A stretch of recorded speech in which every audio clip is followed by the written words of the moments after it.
I know it's here somewhere. Finally. Oh, it's time for the doctor.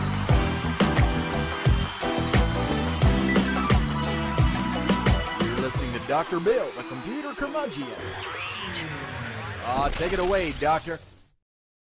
Well, it's that time again, and the doctor is in. It's time once again for Dr. Bill, the computer curmudgeon.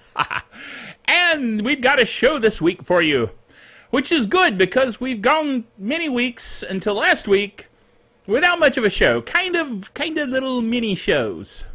So I'm glad to be back in the old saddle. Actually, it's a chair. Again. By the way, we are proud members of the Tech Podcast Network, techpodcast.com. If it's tech, it's right here on Dr. Bill, the Computer Curmudgeon. We're also proud members of the International Association of Internet Broadcasters. Yes, and there's a good reason for that. That's what we do here, is broadcast via the interwebs throughout the universe, primarily to Earth. I suspect there's a few aliens out there watching, but actually they may be on Earth too. Just saying. Okay, let's look at the blog, shall we? The blog, of course, is drbill.tv, drbill.tv, right there on the screen. Fred distracted me for a second. Fred, of course, is my imaginary friend who keeps me straight. Fred basically said, blog? What blog? The blog that we base the whole show on. He's in a bit of a mood today. Yeah, anyway. So first item here, sad but true, a Trojan malware for Linux. Dude. Now, I say here in the introduction to this article from SC Magazine by Ashley Carman that Linux is getting more popular and therefore it is making it more of a target for malware. But you know, I could have done without additional malware. Just saying. It hasn't attacked me, but you know, what can you say?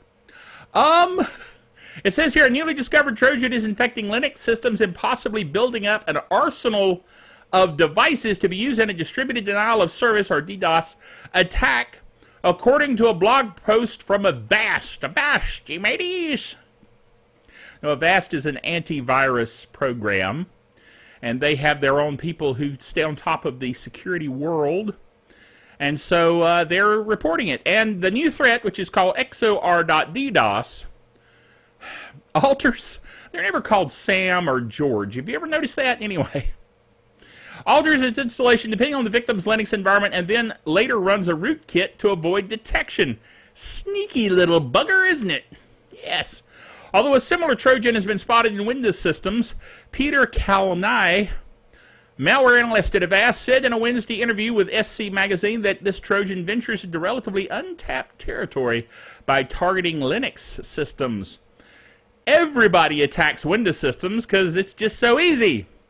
This malware is being a little more aggressive and attacking Linux. But I still say it's because Linux is getting more popular and there's more Linux systems out there, which is why it's happening. Now this next item, I'm really excited about this. Star Trek continues. I don't know if I've talked to you about that in the past. Star Trek continues. Get the old mouth working. You know, you gotta ease into these things. I'm just a little excited, so I got tongue-tied. Yes, Fred, that's okay. Fred, you don't have to tie me up. It's the tongue. It's an expression. He always gives me a hard time. Anyway. Yes, I suppose it is easy, isn't it? Anyway. Star Trek Continues is a thing that is Vic Mignola, which I think is a near approximation of how you pronounce his name, You know him as the voice from, actually he does a lot of voiceover work, but I'm thinking specifically of the voiceover work he did as Elric, on the anime movie where his brother was a big suit of armor. Cannot think of it. Fred, look it up and put it up on the screen.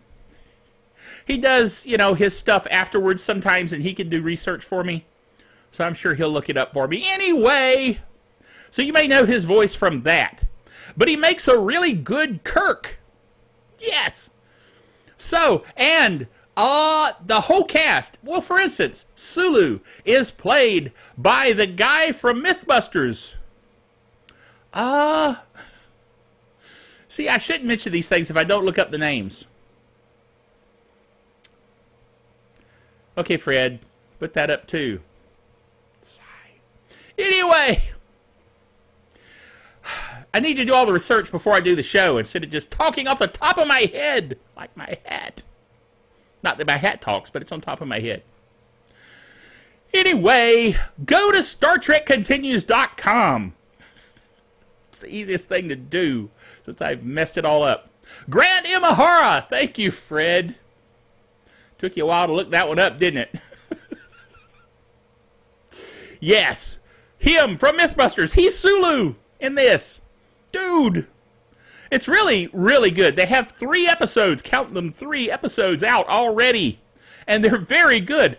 The idea of this, and the reason it's called Star Trek Continues, is imagine if the original series, at the last episode, which was Turnabout Intruder, yes, I know I'm a Trekker. I don't even have to look that up. I just know it. Anyway, the very last scene of Turnabout Intruder, Spock and Scotty and Kirk walk into an elevator, and the elevator turbolift doors close, and that's it. But imagine that you picked up from there and continued on with the episodes if they had not been canceled. That's what Star Trek Continues is all about. And it's really good. I'm talking, I mean, we're talking fan fiction here, but dude, it's good stuff. For instance, Pilgrim of Eternity, which was episode 1, brought back the guy who played Apollo in the original series, the actual actor. Dude, that's pretty cool. And it's a really good episode. And then Lolani, which is the second episode, which is about a green Orion slave girl that is looking to, you know, be free. It was better than a lot of fan fiction. Not as good to me as Pilgrim of Eternity. That's just a personal opinion. But then, fairest of them all, the 3rd episode, big time thumbs up. It is an awesome episode. It's in the Mirror Universe. Dude. And they all get to wear the Mirror Universe outfits and everything, and Spock with the beard. Yes, it's very cool. Anyway, you can tell I'm pretty excited about it. They started doing these shows, like I said, they've already done 3, by doing a Kickstarter, which they called a Kirkstarter. Get it? Yes. And so now they've got Kirkstarter 2.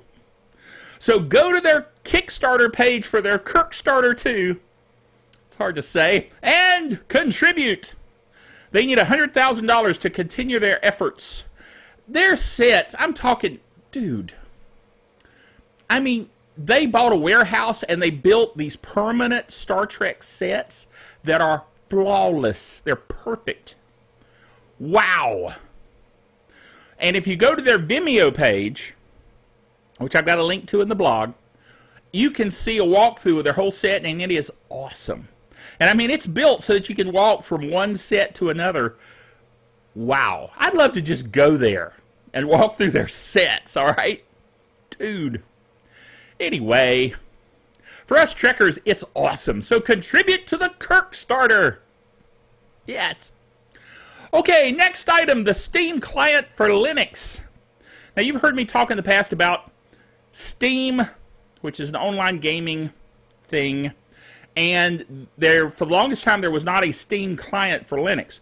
Then they got all excited and made a Steam client for Linux, and it basically was so popular and so useful and so fast that they put a whole lot of effort into it. They even now have a Steam OS, which I've talked about, Linux operating system, just for Steam, which is awesome.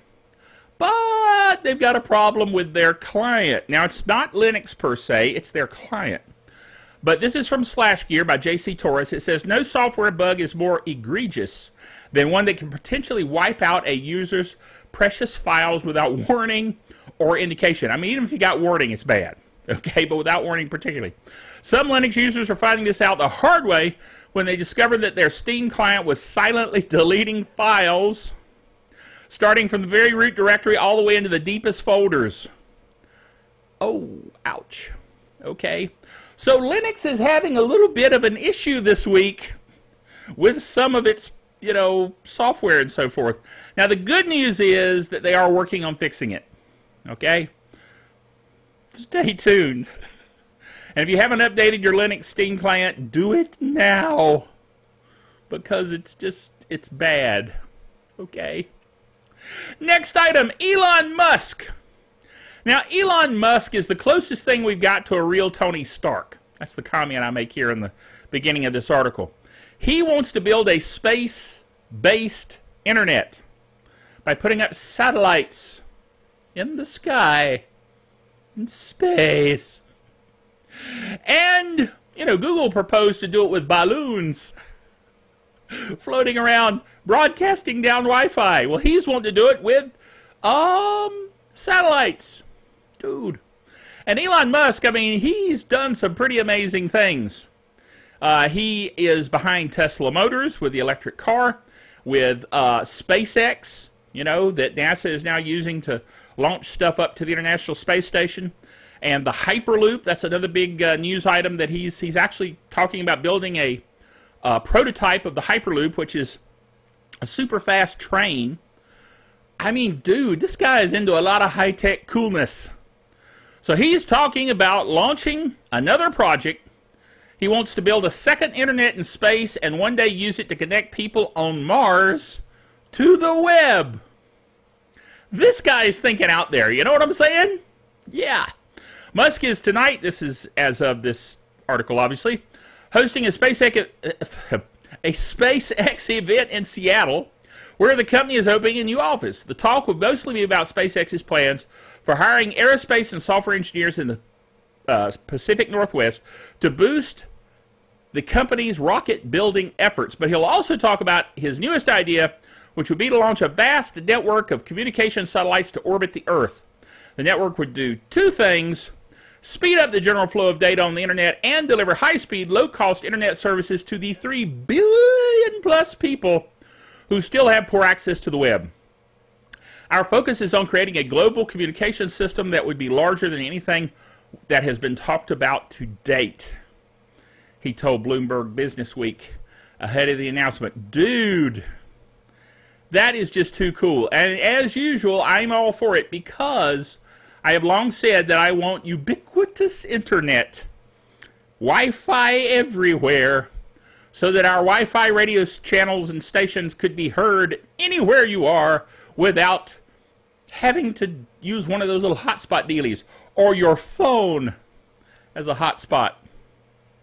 That would be so cool. Whoa! Okay, Fred, yes, it is time for the Geek Software of the Week. Fred loves the Geek Software of the Week drum roll. Anyway, he's telling us that it is time for the Geek Software of the Week. Geek Software of the Week this week is Ninite. Ninite. Now, there's a story about this. Last time we talked about a Geek Software of the Week called Patch My PC, and I had a viewer who wrote me an email that said that he installed Patch My PC and he got a malware trojan thing. And I was really not happy, because I installed Patch My PC and it was fine. But now here's the thing that I did notice. After a while, the Patch My PC program on my computer went and went away. Sound effect there. I think it went away because my system is set up to find malware and get rid of them. So, I'm sorry. I'm really sorry. I thought it was good, but it wasn't. So, the viewer who told me about this sent me a link that said that it was malware and how to get rid of it. I was not happy, believe me. So, I wanted to find something that had similar functionality to what it was promising, which was the ability to install and update software.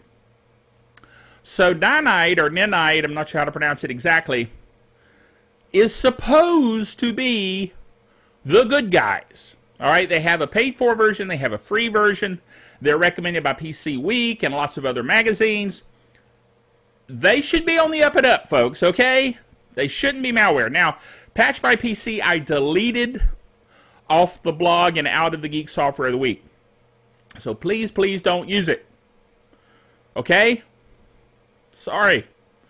But Ninite looks good. Ninite installs and updates all your programs at once. It is trusted by millions of home users and Ninite Pro subscribers like NASA, Harvard Medical School, and Tupperware. Okay, so it's a serious, real program with real company behind it, okay? You can click on all the apps you want out of a list of supported apps. It'll install the apps for you in the background, so you don't have to click next, next, next, next. We say no to toolbars or other junk automatically. That's cool. And then if you run it again later, it will pick up the latest versions of all those programs, which is what Patch My PC was supposed to do. It's getting kind of bad when you're not sure that you can recommend things. You know what I'm saying? Yeesh. Anyway, last item. Google driverless cars are coming sooner than we thought. It's way sooner than I thought it was going to be, but they're saying 2 to 5 years we'll have Google driverless cars. Now, I'm wondering if they're going to initially announce them for companies that want them in closed areas, you know? But, I mean, it talks about here in the article that California and Michigan both have passed laws for self-driving vehicles to be allowed. So, maybe they're talking about seriously releasing it for real, for regular use, which is pretty wild. Contrary to the predictions of many industry analysts, Google's head of self-driving cars, Chris Urmson, sorry, Chris, I'm not pronouncing your name right, expects actual people to be driving in self-driving cars within the next 2 to 5 years. However, the cars may not be quite yet to be, I think he means quite ready yet, to be a consumer product. Chris stated the cars would still be test vehicles, and Google would collect data on how they interact with other vehicles and pedestrians. The extent of the testing and the stakeholders involved is yet to be disclosed. The author here from TechSmash, Ryan Egan, says, "Sign me up."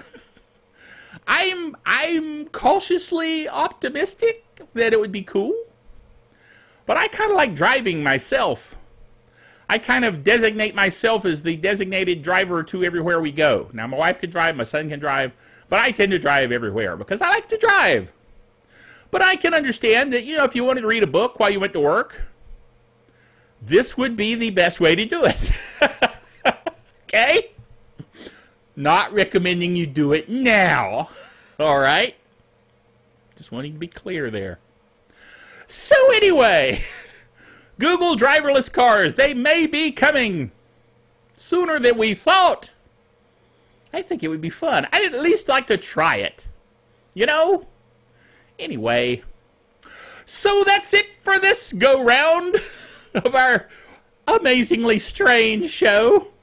Join us next time. Remember, until then, that the doctor is out of here.